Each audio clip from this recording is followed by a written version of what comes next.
My name's Bernadette Agreen. I'm the author of McKees Rocks in Stowe Township.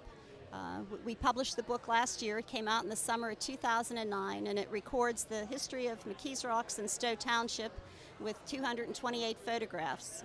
Well, now, tell us what prompted you to do this book. That's a lot of research, a lot of work.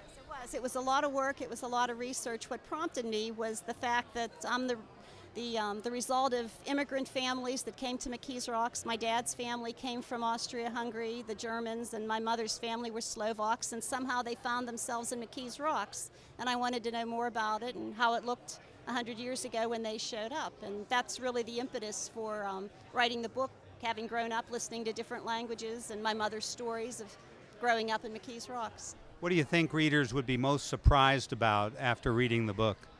Well, I think there's a lot of things they would be surprised about, that there was a significant horse race track in an area now known as West Park, the fact that that Al Capone made several visits to McKees Rocks. In fact, we have a photograph of him in the book that we're pretty sure that it's him.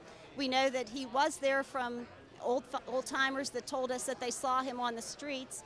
But I think most of all, people would be surprised to know that Art Rooney, the chief, won his poker game in McKees Rocks above a funeral home, Stover Funeral Home on Island Avenue. That's really where the Steelers were born. So I think that's a great story. What about the famous prehistoric mounds at McKees Rocks? Will we learn anything about those?